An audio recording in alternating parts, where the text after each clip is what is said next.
Hello and welcome to Chesapeake Weekly. Well, as we continue to celebrate the achievements of African Americans all throughout the country and right here locally, we do hope that you will join in on some of the many events and opportunities that we have going on throughout the city. So at Chesapeake Public Libraries, the very popular West African drum class with CAM is back for another year. This is a great event, a really excellent way to experience a piece of West African culture while also being very inspired by a really awesome guy. We went to this experience back in 2020. They came here and had a similar program. So here's a little taste of what you might get to experience if you go again this year. To me, it means unity. You know, you have a whole bunch of different meanings, but when people come together and you have drums, people from different backgrounds, it unite a whole bunch of rooms and different cultures just with the drums. Anybody could take the class. We've done classes for the babies, I've done classes for 3-year-olds, and I've done classes for elders as well. Apart from the cultural aspect, there's also the physical aspect. Drumming is very physical. You get a nice workout with your arms, and then it's also mental workout too. You got stress or whatever, you pick up the drum, you play it, and sometimes you feel better. Me, myself, I deal with my injury, and sometimes I be in a lot of pain, and picking up the drum and drumming is what makes me feel better than any medicine in the world. Okay. So when I was young, I was living in Brooklyn, and my mother put me and my brother and sister in a program at the time that did African drumming, dance, martial arts, and then for me, the drum just stuck out to me, and it was what I always envisioned myself doing as I get older. And then after I got injured, I just drum, yes. Now, there are 2 opportunities for you to experience Cam's class for yourself. He'll be at Russell Memorial on February 19th at 2 p.m. and at the Central Library on February 26th at 3 p.m.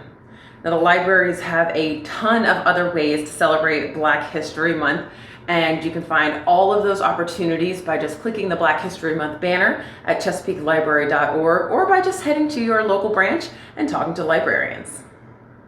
And of course, Parks, Recreation, and Tourism has a ton of different ways to really experience the impact African Americans had right here in Chesapeake and continue to have to this day. So there are several new webinars available on the tourism department that discuss a variety of topics such as African American communities of faith and education, the key role that African Americans played in our fight for liberty and freedom, and the local stop on the Underground Railroad that became a safe haven for formerly enslaved people. You can find all of those webinars in addition to information on the African American Heritage Trail right here in Chesapeake, plus the corresponding podcasts that go along with that. Find all of that at visitchesapeake.com/African American History Month.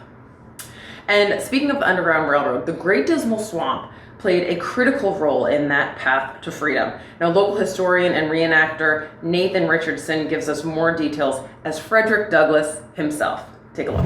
There was a particular Black man who paid considerably in digging this canal. And as a matter of fact, he staked his freedom on it and made a wage with his master that if he dug a certain amount of the canal that he would get his freedom. And 3 times over, he was tricked and was not free, but eventually he kept digging. He kept digging until he got his freedom. And so that just gives you an example of the determination of the people in this great city of Chesapeake and all that they contributed to make our country great today. They had to cut a path through the Dismal Swamp, which was a very treacherous journey with snakes and swamps and such. But they, nevertheless, it was better than slavery in the South. We call that the Valley of the Shadow of Death. certainly if I had been sold to a plantation in Mississippi, I may have never made it out to accomplish the things that I accomplished in my lifetime. So this was a thoroughfare for the Underground Railroad. More important than when Frederick Douglass was born, 1818, is why he did the things. And so that's what we need to do when we're teaching history.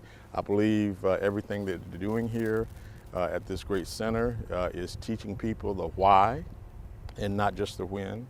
And it is important for us to know these things because, as Frederick Douglass would say, he was a great admirer of Mark Twain, who had this wonderful quote, "History may not repeat itself, but it often rhymes." We certainly appreciate what Mr. Richardson and all of the other folks do to help us understand our history and how that affects where we are here in Chesapeake today. Another important piece of Chesapeake's history is, of course, the Battle of Great Bridge. This past weekend, Revolutionary War historian and author Mike Cesari held a lecture and book signing. He held that event right at the museum. His lecture focused on General Benedict Arnold's invasion of Virginia and occupation of Portsmouth in 1781.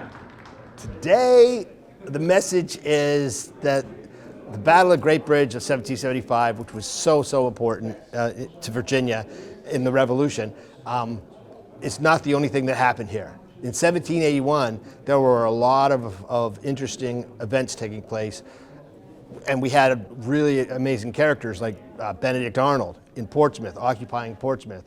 And we've got a couple of his, I'll call them henchmen, but they weren't like that. But guys like Johann Ewald and Simcoe, they're leading men out here in Great Bridge, right here. Of course, the famous fort of 1775, right here at the foot of the drawbridge. And then in 1781, there was a much sturdier redoubt or fortress built by the British, not the Americans, the rebels, or whatever you want to call them. So we're going to look at what happened in February, and it's very, very appropriate because on February 12th, there was some pretty neat things that took place of 1781 that started right here in Great Bridge and then worked their way over to Princess Anne County. And so Great Bridge becomes an outpost, a very important outpost. Now, Mike is the author of 17 books about the American Revolution, and you can get them at the gift shop right there at the museum. The next speaker event will be on March 7th, and it'll be an evening conversation and book signing event with America's founding father, Alexander Hamilton. The Battlefield Waterways History Museum is open to visitors Wednesdays through Saturdays from 10 to 4. Learn more at gbbattlefield.org. Well, this week is the start of the annual burn ban, that's also known as the 4 p.m. law. Every year from February 15th to April 30th, open air burning before 4 p.m. each day is not allowed. This is because Virginia traditionally sees an increased number of fires this time of year after the relatively lower humidity and drier forest floors that happen over the winter time. So 4 p.m. was chosen because that's generally when those winds die down each day. And when the humidity tends to increase, both of which can reduce the potential for a debris fire. So you can learn more about that at cityofchesapeake.net/fire.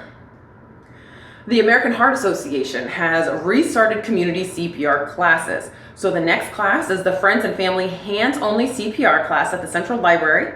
That takes place February 22nd, starting at 5 p.m. So hands-only CPR is simple to learn, quick to administer, and could quite literally save someone's life. Class should only take about an hour. It's easy to do, easy to sign up for. You can use the American Heart Association's website to register at cpr.heart.org.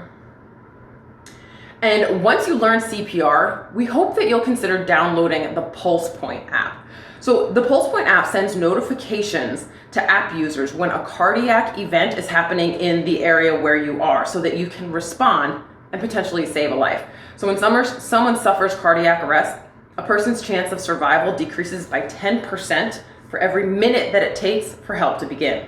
So by downloading the app, you could be made aware of an event happening around you, giving you time to respond and save someone's life. Learn more about that app at cityofchesapeake.net/fire. Well, it's planning week for City Council, meaning that they're hearing a variety of planning related items on the agenda. You can always watch these meetings on Chesapeake Television, live the night of the event, or you can catch it as early as the day after on demand by visiting cityofchesapeake.net/TV. With planning night, we often get a lot of questions about the process, how things work within the planning department, through to the planning commission, and then finally to city council. So we've answered lots of those questions in recent virtual town meetings. Here's one of those responses where planning director James McNamara explains zoning and the rights that go along with it. A question we get a lot in the planning department has to deal with the concept of by right development. Now, to understand by right development, you have to understand zoning.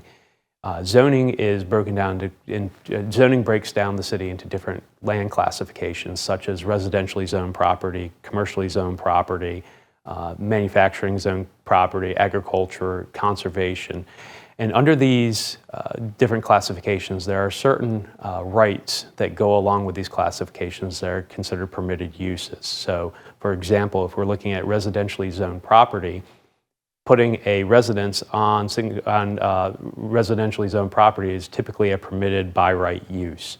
As long as you can meet the certain standards that are set forth. You'd have to go forward and pull permits, and we'd have to review through the Department of Development and Permits to make sure that you are compliant with all those requirements. But that is, in a nutshell, what by right development is. When a property is zoned for something like agriculture and someone comes in and wants to redevelop that property for residential uses, when there's an issue with the underlying zoning, a lot of times what you'll see is a rezoning request will come through, and that's what we call a discretionary request. So in those cases, the application and the request is heard by both Planning Commission and City Council to determine whether that application and that request should go forward and should be approved. Again, you can find all of those explainer videos at cityofchesapeake.net/virtual town meetings, or also at youtube.com/Chesapeake Television. Okay, since this week we celebrated Valentine's Day, we're gonna leave you on a high note. There was a very sweet story about some local elementary school students making Valentines for a local senior group. We got to go experience the seniors seeing these great new Valentines, and it was really a lovely event. So we'll leave you with that uplifting story now. Thank you guys so much for watching. Have a great week, and we'll see you again next week. I hope you have a wonderful Valentine's Day. You are loved, from Hudson. There's a cool name, Hudson. Happy Valentine's Day. Hope you have a great day, pal. Oh, that's so nice. That's beautiful. Call me pal and don't even know me. Last week, we distributed 500 Valentine cards, blank cards, to our seniors in our recreation programs. Meanwhile, the students at Hickory Elementary were working very hard decorating their cards for the seniors. And then today, on Valentine's Day, the real swap occurs, and the cards are fabulous. The students are so creative and so talented. And when we visited Hickory Elementary last week and saw the focus and the real intent of the kids when they were making out their cards, it was absolutely heartwarming. This is the first time we've done this, and we only had a few schools to participate just to see how it would work, just to see, to test the waters, so to speak. And when we started talking about celebrating Black History Month, we said, well, right in the middle of Black History Month is Valentine's Day. So what if we did a combination? And what we came up with was a Valentine exchange. It's wonderful. That is really wonderful. What the world needs now is love, more love, more love. You're beautiful. And have a great day. Happy Valentine's Day. Homemade cards are always the best cards. That's why we made so many. Michael. May your day be filled with all kinds of bright, sunny things. We are thinking of you today and every day, sending cheerful thoughts to brighten your day, Kara. Thank you, Kara. I love you as well.